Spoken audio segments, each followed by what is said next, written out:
Honda announced the CBR650F as India-bound some years before. Speaking to top management of the Big H in New Delhi at the time, we learned they were to assemble in India, eyeing a target price around a sensible R7 lakh, on-road. Back then, there was little competition in this segment, with only early bird Kawasaki present with their Ninja 650R, not even in the same league, being a twin where the CBR is an inline 4. Change remains the one true constant though, and so, the CBR650F has today run into aggressively priced inline 4 rivals, Benelli 600i and 600 GT, apart from impressive bikes that sit a small step higher, Triumph's highly regarded Street Triple, inline 3 engine, and Kawasaki's top value for money Z800, a potent all-rounder that's also an inline 4. So how does the Honda CBR650F fit in? The CBR650F looks impressive, with a mature, sporty air. However, Honda's been unable to capitalize on a styling edge they held with earlier CBR bikes seen till around 2000, those making more dashing-looking sports bikes. The CBR650F has a V-shaped headlight set in a rake fairing that gives the bike a conservative fascia, and looks a touch too sedate, more so when beside contemporaries. The CBR650F comes with a tapered, see-through visor that's a boon when riding the bike at high speeds, which the CBR650F is so capable of.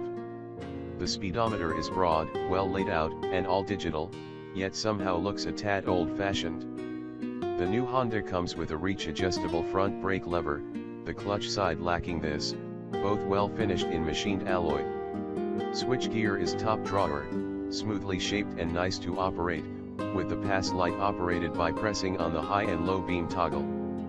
There's even a hazard warning button, and engine kill switch. The CBR650F comes with clip-on handlebars and fairing mounted mirrors that are easy to adjust, and offer adequate rear view.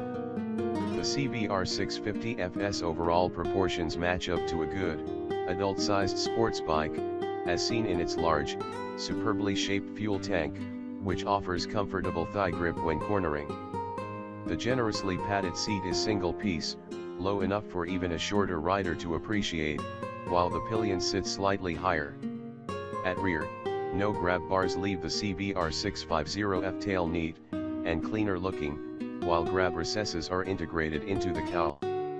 Styling for the flanks and rear is excellent, with smooth, flowing lines. The CBR650F fairing opens smartly to expose its engine casings. Black has been used extensively to contrast the bike, and you get a cropped underbelly exhaust and shiny swing arm bringing up the rear. As expected, Honda has ensured quality and fit finish stay top class on the new CBR650F.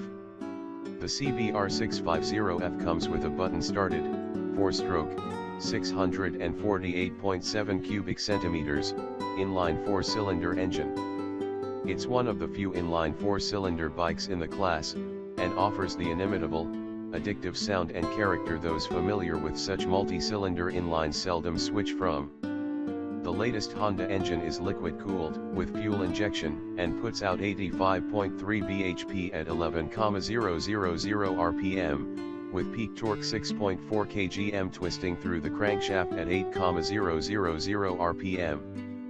As you'd expect, the CBR650F is a silken smooth performer that delivers seamless, step-free acceleration when thrashed and you quick shift up through the gears, accompanied by a soft, yet potent sounding exhaust scream. The Honda readily revs to around 11,000 rpm, and blasts through a broad power band with ample grunt available from anywhere over 4,000 rpm. The CBR650F comes with a 6-speed gearbox, allied to a smooth-working, perfectly sprung clutch, that isn't too heavy to operate in urban Indian conditions. Performance is scintillating on this refined new Honda, with genuine 200 kph plus speeds coming up effortlessly when roads allowed, and the CBR650F not falling as far behind the full-size leader class superbike brigade as you might expect. The The CBR650F zipped from 0-100 km per hour in an impressive 4.23 seconds during our acceleration tests, smashing past 160 kph in 9.59 secs and still accelerating relentlessly as it cleaved through 200 kph in 19.47 s. That's enough power to cut your teeth on before graduating to the bigger league bikes today available in India. The CBR650F comes with a steel spar frame, supported by an alloy swing arm. 17-inch rims are standard front and rear. The new Honda's riding position is spot on for this class of bike, sporty, yet without an overly aggressive lean into the bars, allowing regular use of the bike, plus the occasional long-distance touring outing. In terms of dimensions, the new CBR is more compact than a Kawasaki Ninja 650. It isn't however light, weighing 215 kilograms, and you sometimes can feel its mass while riding the bike, when tipping the CBR650F into corners, or as you switch directions when following the right lines through the twisties. Suspending the motorcycle are 41mm telescopic forks in front, not upside downs, and a mono shock at the rear.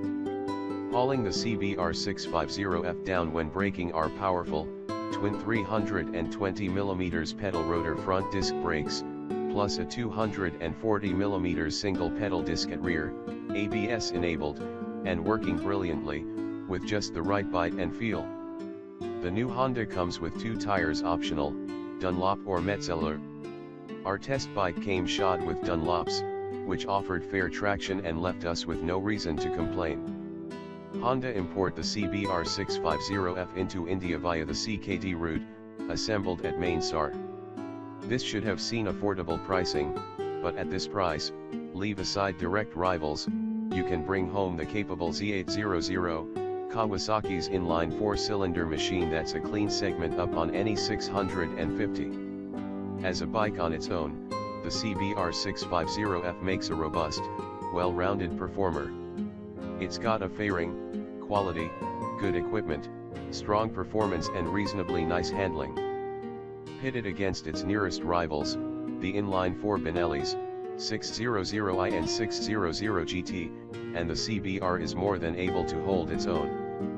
However, factor in its R7.30 lock, ex-showroom, Delhi, price and the CBR650F runs into a brick wall. Honda's priced the bike a segment higher, where the competition is way stiffer.